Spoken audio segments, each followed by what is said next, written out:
সুন্দর মিষ্ট, ওটা 2-3 দিনই হয়, নিতাই গৌর হরি গৌর। আর প্রত্যেক দিন হলে কি হয়? প্রত্যেক দিন হলে ভাত হয়ে যায়, বা যে যা বোঝার বুঝে নাও, নিতাই গৌর হরি গৌর। তাই পরমান্ন খেতে গেলে 2-3 দিন ওই মিষ্ট স্বাদটা 2-3 দিনই ভালো লাগবে, নিত্যদিন পরমান্ন সেবা করা যায় না, ওটা মোহ মাত্র। তাই সেই জায়গায় দাঁড়িয়ে সাবধানে চলো মন, হাও হুঁশিয়ার, সাবধানে চলতে হবে আমাদের। তাই সেই ভয়ঙ্কর দুর্দশার হাত থেকে ভগবান গৌর হরি বললেন, এই দেখো প্রতিপদম পুণ্যামৃত আস্বাদন, পুণ্য অমৃতের আস্বাদন হবে, সে আত্মসমর্পণম ভগবৎ চরণে তার আত্মনিবেদন হবে, পরম বিজয়তে শ্রীকৃষ্ণ কীর্তন। কি হেরি নামে অপরূপ নদিয়ার নাগরী বিষ্ণুপ্রিয়ার সঙ্গে সাক্ষাৎ হয়েছে।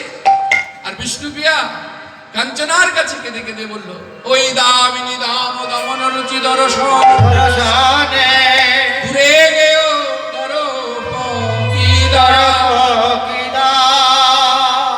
মদনের দর্প চূর্ণ হলো আমার গৌরূপে নয়ন দিয়ে। আহা, এবার আহা সোনকু কুসুম তাহে কোন গনিয়া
যখন মাঝখানে ওই সূর্য আসে, তার তাপ আর কেউ নিতে পারে না, কিন্তু আমার গৌর সূর্য, আমার গৌর চাঁদ, সে তো কাউকে জ্বালা দেয় না, যন্ত্রণা দেয়, একবার যদি কেউ গৌর রূপে নয়ন দেয়, দেখার নয়ন দিয়ে দেখলে নয়ন আর ফেরাতে পারে না। আহা,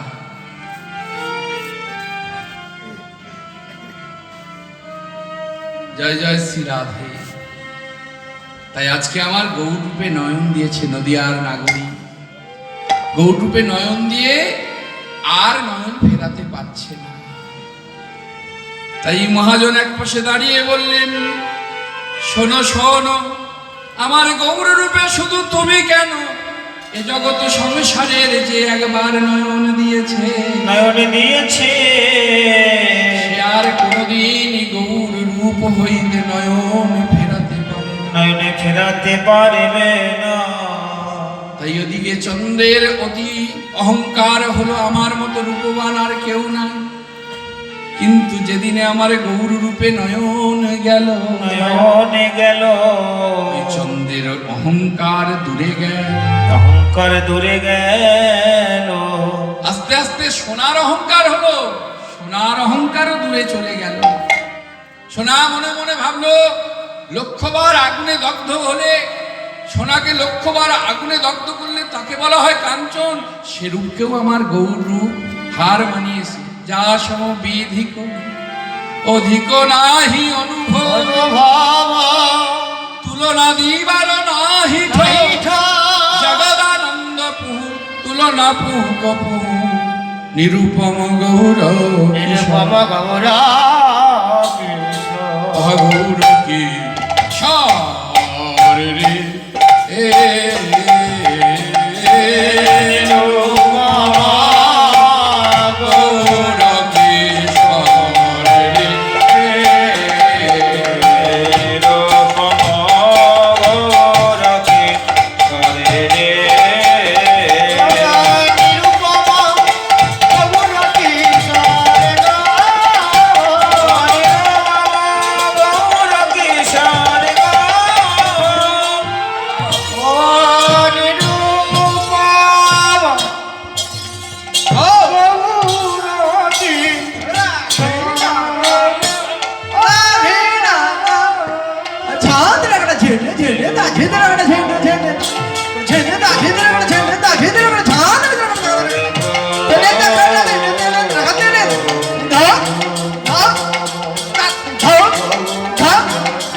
তাই নবদ্বীপের কোল অতিক্রম করে চলুন আমরা সকলে মিলে যাবো মধুময় বৃন্দাবন। কি গো মায়েরা, যাবেন তো? ঠান্ডা লাগছে না তো? কই কোন কোন মায়েরা যাবেন না একটু উলুধ্বনি দেন তো দেখি। বুঝতে পারা গেল বাবা, সংসারে কেন অশান্তি হয় বোঝা গেল।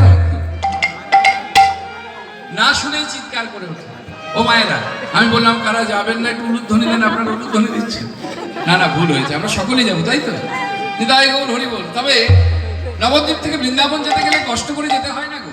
আমার গৌর হরি আমাদেরকে একটা ট্রেন দান করেছে, আর কোনো লোকাল ট্রেন নয়, একবারে এক্সপ্রেস ট্রেন।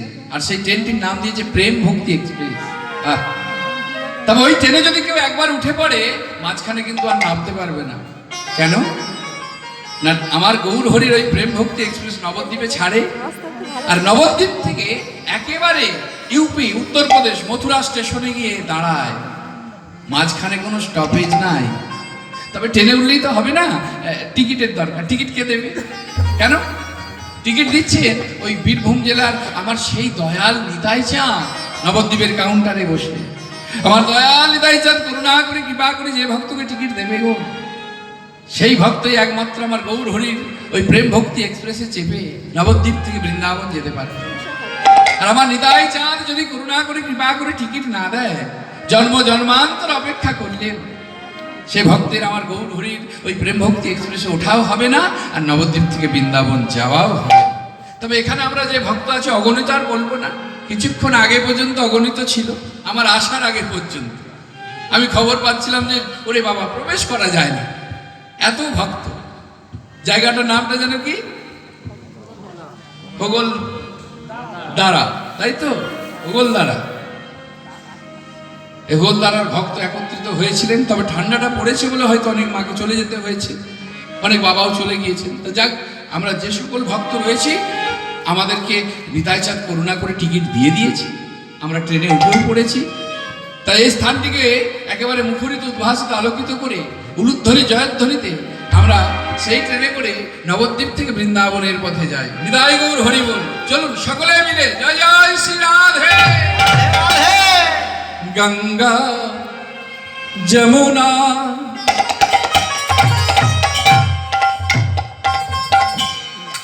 গঙ্গা যমুনা কো নির্মল পানি। গঙ্গা যমুনা যমুনা যমুনা যমুনা কো নির্মল পানি। শীতল সতী চলো রে মন যমুনা কোতি, চলো রে মন গঙ্গা যমুনা রে, চলো রে চলো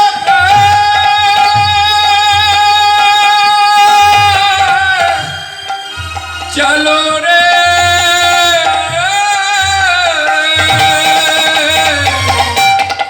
চলো রে চলো রে মনুয়া গঙ্গা যমুনা কোটি।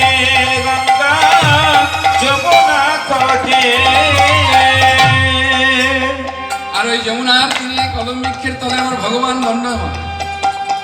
মায়েরা কেমন করে আমার ভগবান দাঁড়ায় বিশ্বের বা ভারতবর্ষের শ্রেষ্ঠ সাধিকা মীরাবাই এত সুন্দর ভজনটা তিনি আমাদের দান করেছিলেন। তিনি বলছেন বংশীবা যাওয়ে গাহে কানাইয়া बंशी बाजावे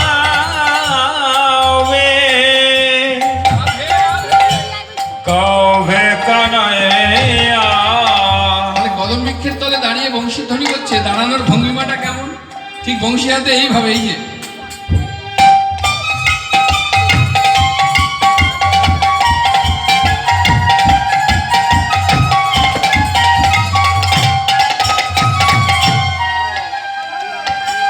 বংশী বাজায়ে গাহে কানাইয়া সঙ্গে লয়ে বলবীর। चलो रे मनो जमुना कोटे, चलो रे मनो गंगा जमुना किनारे, चलो रे मनो गंगा जमुना कोटे। ময়ূর মুকুট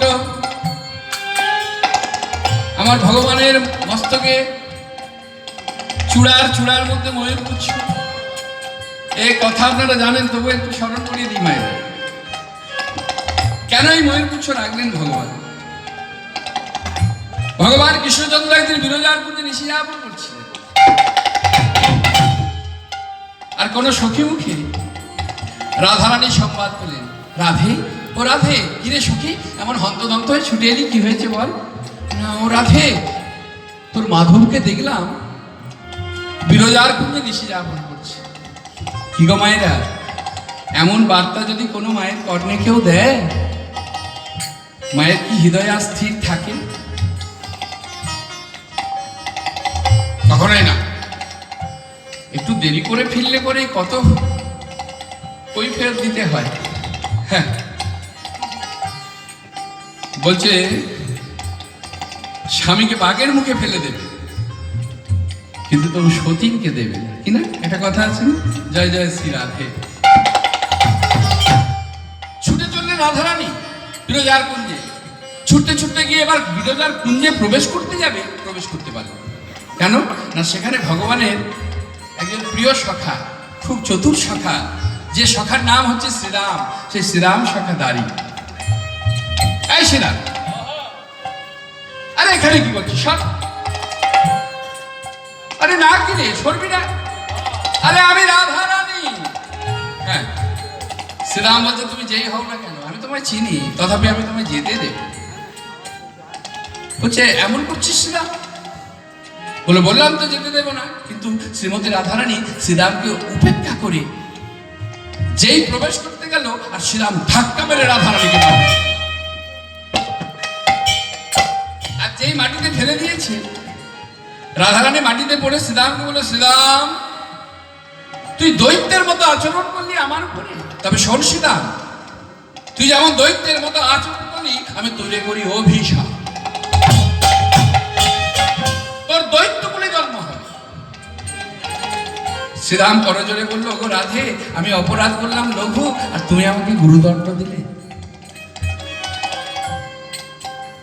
তবে ভালোই করেছো, যে গরবে গরবিনী হয়ে মরে করলে অভিশাপ। সেই কৃষ্ণচন্দ্রকে যদি আমিও ভালোবেসে থাকি, তবে আমিও তোমারে করলাম অভিশাপ, তোমার গর্ভ শূন্য হবে গো। ওই কৃষ্ণকে তুমি শতবর্ষের হারা হবে, আর বৃন্দাবনের পথে হা কৃষ্ণ প্রাণ কৃষ্ণ বলে কেঁদে বেড়াবে। এদিকে শ্রীরামের সঙ্গে যখন রাধারানীর কথা হচ্ছে, আর গোবিন্দ বিরজার বাহুবন্ধনে থেকেও থরথর করে কাঁপছে। এ কি প্রভু, আপনি এমন করে কাঁপছেন কেন? না আমার বড় বিপদ, বিরজা তুমি আমাকে বিপদ থেকে রক্ষা করো। বিরজা হেসে ফেললেন, এ কি প্রভু, যিনি নিজেই বিপদ ভঞ্জন আর তিনি কিনা আমায় বলছে বিপদ থেকে রক্ষা করতে। বলে দাও আমি কি করি? তবে তুমি এই মুহূর্তে জল হয়ে ঘরের জল নিকাশির পথ দ্বারা বাহির হয়ে যাও। প্রভু তাহলে দর্শন আর কবে পাবো? শোনো বিরজা, এই বৃন্দাবন নয়, আর এক বৃন্দাবন হবে, যে বৃন্দাবনে রাধারানীর কৃপা পাবার জন্য অগণিত ভক্ত আমরা ছুটে যাই। সেই ইউপি উত্তরপ্রদেশের মথুরা বৃন্দাবন। এই কিছুদিন আগে লক্ষ লক্ষ ভক্তের সমাগম ঘটেছিল, রাধাকুণ্ডে স্নানযোগ ছিল। সে যা ঠেলাঠেলি করে স্নান করতে হয়েছে এখনো ব্যথা যায়নি, হ্যাঁ। আর খুব ঠান্ডাও ছিল সেদিন। কয়েক লক্ষ ভক্তের সমাগম। রাধারানীর কুণ্ড সেজে উঠেছে। তা সেই রাধারানী যেখানে ভক্তকে কৃপা করে সেই বৃন্দাবনের কথা বললেন ভগবান। তা সেই বৃন্দাবনে তুমি হবে যমুনা, আর আমি যত কিছু লীলা করব শোনো বিরজা, হয় তোমার তীরে নচেত তোমার নীরে। বিরজা জল হয়ে বাহির হয়ে গেল, আর গোবিন্দ সঙ্গে সঙ্গে সর্বরূপ ধারণ করে বিরজার পক্ষে ভাসতে লাগলো। এদিকে রাধারানী কুঞ্জে প্রবেশ করে দেখলেন যে বিরজাও নেই আর গোবিন্দও নেই। কিন্তু ভগবানের সব লুকানো যায়, তিনটি জিনিস লুকানো যায় না। একটি হলো ভগবানের অঙ্গ গন্ধ, দ্বিতীয় হলো ভগবানের ওই বাঁকা অঙ্গ, আর তৃতীয় হলো ভগবানের চরণের চিহ্ন। তিনটি জিনিস লুকানো যায় না। তাই অঙ্গ গন্ধ, অষ্টপদ্ম অঙ্গ গন্ধ, আসতে অষ্টপদ্ম অঙ্গ গন্ধ। আমাদের মতন গায়ের গন্ধ নয় বাবা, পারফিউম দিয়েও যায় না। হ্যাঁ, তবে যাবে যদি কোনো ভক্ত 12 বছর নিষ্ঠাভাবে গোয়াল পরিষ্কার করে। এক কথায় কি বলে ওটা, গোয়াল কাটা না কি বলে না, গরু সেবা করে গোয়াল পরিষ্কার করে। যদি নিষ্ঠাভাবে 12 বছর সে গোয়াল একটা দিনও বাদ দিলে হবে না। মন দিয়ে শুনবেন কথা, কিবা নারী কিবা পুরুষ, 12 বছর নিষ্ঠাভাবে যদি সেই গোয়াল পরিষ্কারের কাজে লেগে থাকে, আর প্রত্যেকটা দিন গোয়াল পরিষ্কার হয়ে গেলে একটি সর্ষের দানা যেমন ওই একটু করে গাভীর বিষটা, মানে গোদা বাংলা যেটাকে গোবর বলে, ওই গোবর যদি সেবা করতে পারে একটা সর্ষের দানা যত, 12 বছর পর সেই ভক্তের অঙ্গ থেকে চতুর্পদ্মের গন্ধ বাহির হবে। নিতাই গৌর হরি বল। আর যদি না হয়, যদি বেঁচে থাকি, আর এমন ভক্ত এ কর্ম করে যদি ফল না পায়, আমার সঙ্গে যেদিন দেখা হবে আমি মাথা পেতে দেব, যা সাজা দেবে আমি মাথা পেতে দেব। নিতাই গৌর হরি বল। তা ভগবানের অঙ্গ গন্ধ এমন করে গৃহটিকে বেষ্টন করেছে, রাধারানীর নাসারক্ত হয়ে করে পাগল হয়ে যাচ্ছে। এই ছিল, এই নেই।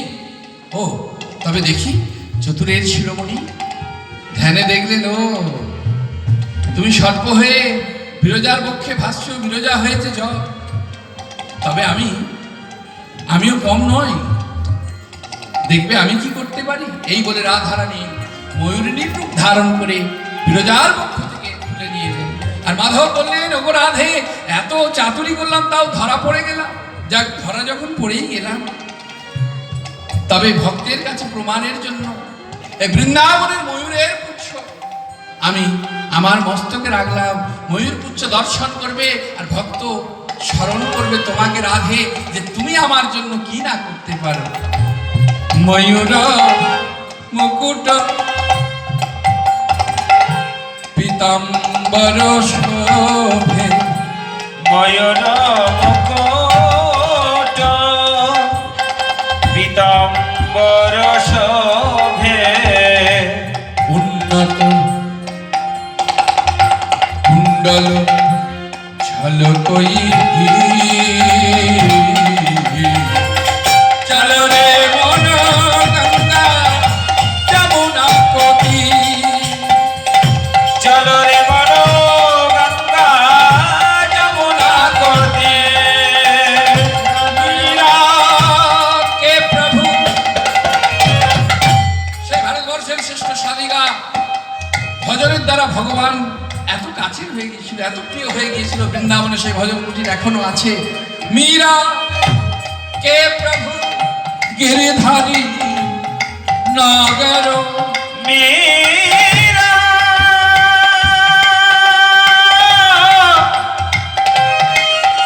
मीरा मीरा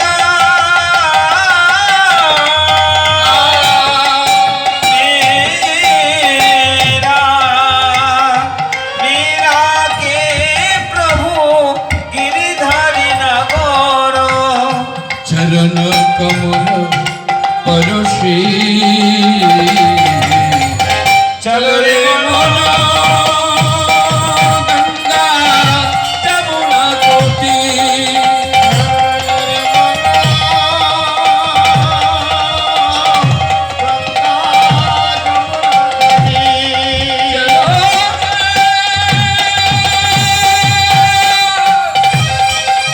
चल रे मानवा चल रे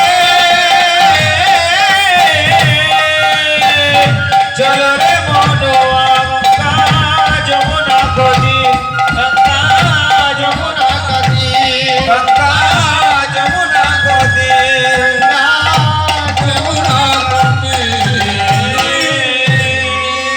বরাবর সম্ভালি কি जय সবাই মিলে একটু হাতের তালি দিয়ে রাধা রানী কি জয় মহারানী কি জয়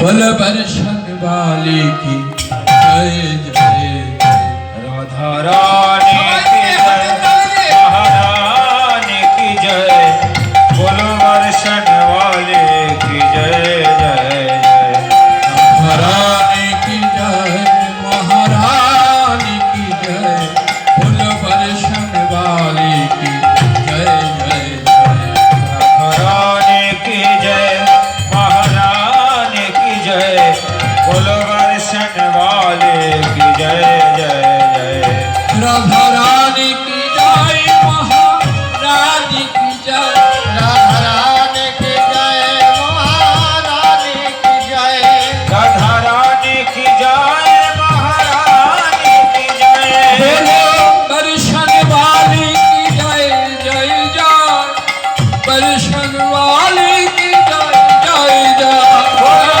वर्षण वाली की जय जय जय वर्षण वाली की जय जय जय राधा रानी की जय महारानी की जय राधा रानी की जय महारानी की जय राधा रानी की जय महारानी की राधा रानी की जय महारानी की जय বৃন্দাবনে প্রবেশ করে আমরা শ্রীমতী রাধারানীর জয়ধ্বনি করলাম। তা আমার প্রাণের গোবিন্দ কি দোষ করেছে? সকলে মিলে একসঙ্গে বলো, বৃন্দাবন বিহারী লাল কি। না, এখানে একটু ভুল হয়ে গেল মায়েরা। আপনারা যদি বৃন্দাবন কখনো যান, আমরা সকলে জানি মথুরায় কংসের কারাগারে ভগবান শ্রীকৃষ্ণের জন্ম। আর সেখানে গিয়ে কোনো ভক্ত যদি ভগবানের কাছে দাঁড়িয়ে কান্নাকাটি করে, ওখানকার দহিতাপতিগণ মানে পূজারীগণ বা পান্ডাগণ বকে দেবে, "এই, এই, এই!" হ্যাঁ, কি বাবা? আরে এখানে কান্নাকাটি করো না। বলছি কেন? ভক্ত ভগবানের কাছে এসে কাঁদবে না তো আর কি করবে? বলে শোনো গো শোনো, আমাদের ভগবান হচ্ছে রাজার ছেলে। আমাদের ভগবানের এখানে কোনো দুঃখ ছিল না, তাই এখানে কান্নাকাটি করো না। কাঁদতে যদি হয়, বৃন্দাবনের অনেক জায়গা আছে গো। রাধা কুণ্ডের তীরে বসে কান্নাকাটি করো, গিরিরাজ পরিক্রমা করতে করতে কান্নাকাটি করো। আমাদের এই মথুরায় অন্তত ভগবানের কাছে কান্নাকাটি করো না। তা করবোটা কি? ওনারা দেখিয়ে দেবেন। ভগবানের সামনে দাঁড়িয়ে মহা আনন্দে আত্মহারা হয়ে এইভাবে হাতের তালি দেবে আর করে একটু হাসবে। আর যখন বলবে বৃন্দাবন বিহারী লাল কি, তখন বলতে হবে হাতি ঘোড়া পাল কি, জয় কানাইহা লাল কি। গো মায়েরা, মনে থাকবে তো? সবাই মিলে একসঙ্গে বলো, বৃন্দাবন বিহারী লাল কি, हाथी घोड़ा पाल की जय कन्हैया लाल की গোবিন্দ गोविंद मेरू है गोपाल मेरू है गोविंद मेरु है गोपाल मेरु है मेरु है गोपाल है गोविंद मेरू है गोपाल मेरू है गोविंद मेरु है गोपाल मेरु है बाकी बिहारी नंदलाल मेरू हे हे हे बांके बिहारी नंदलाल मेरु है कि बिहारी नंदलाल गोविंद मेरू है गोपाल मेरू है गोविंद मेरु है गोपाल मेरु है गोविंद मेरु है गोपाल मेरु है गोविंद मेरू है गोपाल मेरू है गोविंद मेरु है गोपाल मेरू है। বৃন্দাবন পৌঁছালাম। আমি জানি না ওদিকে মাইকের প্রতিধ্বনিটা খুব একটা ভালো শোনা যাচ্ছিল না। আমার অগ্রে যিনি কীর্তন করে গেলেন আমাদের পরিচিতি কীর্তনিয়া শ্রদ্ধেয় তোতন বাবু, তোতন ভট্টাচার্য মহাশয়, উনি আপনাদেরকে কি পালা শুনিয়েছেন আমি জানি না, তবে অধিক রাত বলে আমি অন্যান্য পালায় গেলাম না। আমরা একটু আস্বাদন করব ধীরে ধীরে ভগবান শ্রীকৃষ্ণের রূপ ও মাধুর্য বর্ণনা। এই রূপের বর্ণনা শুনবো, এর মধ্যে আমরা অনেক কিছু পাবো। তবে ভক্তিমতী মায়েদের কাছে, বাবাদের কাছে নিবেদন, যাদের ঘুম ধরে গেছে কৃপা করে ভাগবতের আসরে বসে চেষ্টা করুন একটা দিন একটু কষ্ট করি। জানি গতকাল কার্তিক পূজা গেছে, অনেক মায়েদের কার্তিক পূজায় ব্রত ছিল, হয়তো কষ্ট হয়েছে, রাত্রির জাগরণী হয়েছে। গতকাল এখানে ভাগবতের আসর হয়েছে, সেখানেও মায়েদের সময় দিয়েছে। আজকে আমি যখন এলাম দেখলাম অনেক ভক্ত মায়েরা মিলে সকলে আনন্দ করছে কৃষ্ণ নামের প্রতিধ্বনিতে, খুব ভালো লাগলো।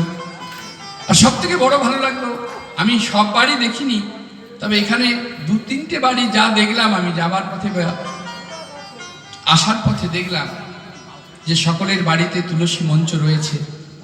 ভক্তিমতী মায়েদের চরণে নিবেদন জানিয়ে যাব, আপনারা নিত্যদিন তুলসী মঞ্চে দেওয়ান অর্থাৎ প্রদীপ জেলে একটু ধূপ দিয়ে সন্ধ্যাবাতি দেখাবেন।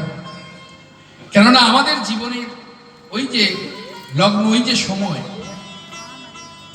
সূর্য পাটে যাচ্ছে অর্থাৎ দিবাভাগের শেষ, এবার রজনী আগত সন্ধ্যা, যেটিকে গোধূলি লগ্ন বলে, ওই সময় আমাদের সন্ধ্যা দিতে হয়।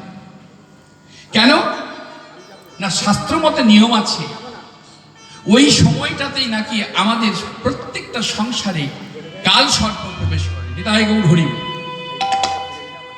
যেটা অনেকেই আজ এড়িয়ে যাচ্ছে, এড়িয়ে যাবেন না। একটু উলুধ্বনি করবেন, একটু প্রদীপ জেলে বৃন্দা দেবীকে একটু আরতি করবেন, একটা ধূপ দিয়ে বৃন্দা দেবীকে নিত্যদিন বলবেন। মন্ত্রতন্ত্র বলতে হবে না, আরে সবাই মন্ত্র বলতে পারবে এ কথা কি বলা যায়? তবে তুলসী দেবীকে বলবে, হে বৃন্দা দেবী, তুমি কৃষ্ণ প্রদায়িনী, তুমি কৃপা করো, আমাকে একটু কৃষ্ণ ভক্তি দান করো। নিতাই গৌর হরি বল। আমার করেই তো গেলাম, আমি করি বুঝিতে না পারি আমাদের কি আছে রতন।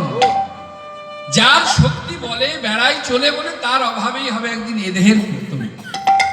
যতদিন নৃত্য করছে, অর্থাৎ দক্ষিণ দিকে আপনাদের গৌরহরি আসে না, এ কথা শুনেছি, কিন্তু গৌরহরির করুণা আপনাদের প্রতি রয়েছে, গৌরহরির করুণা আপনাদের দিকে রয়েছে। আমি শুনেছি এই দক্ষিণ 24 পরগনায় নাকি 24,000 কীর্তনের আসর আছে, মহাপ্রভুর সেবা হয়।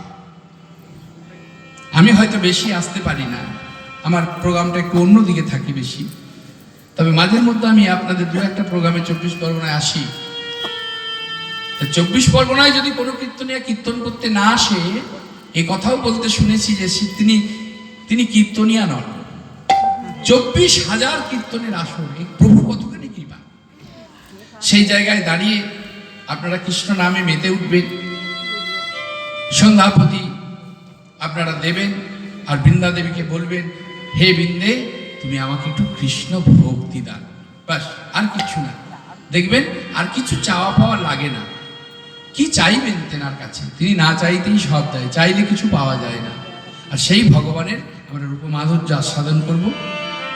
তবে ঘুমিয়ে আপনারা কেউ যাবেন না, কারণ ঘুমিয়ে যদি যান তাহলে বড় মুশকিলের ব্যাপার আছে।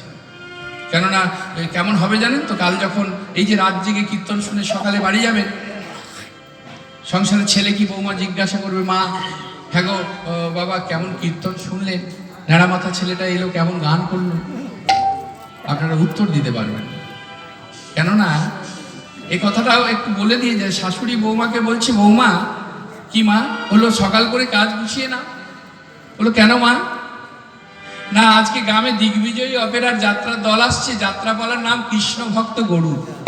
বাহ, সকাল করে কাজ গুছিয়ে নিয়ে শাশুড়ি বৌমা এসেছে যাত্রা দেখতে। তা যাত্রার প্যান্ডেলে প্রবেশ করে দেখলেন যে দর্শক কেউ আসেনি। খুব ভালো সুযোগ পেয়ে একবারে মঞ্চের সামনে গিয়ে বসেছে। এটা যেমন মঞ্চের সামনে বসেছে। আর যিনি আলোর দায়িত্বে ছিলেন তখন ওই মঞ্চের মধ্যে আলো দিচ্ছে, ঠিকঠাক করে লাগাচ্ছে। তিনি দেখে বলেন, এই যে এই বুড়িমা,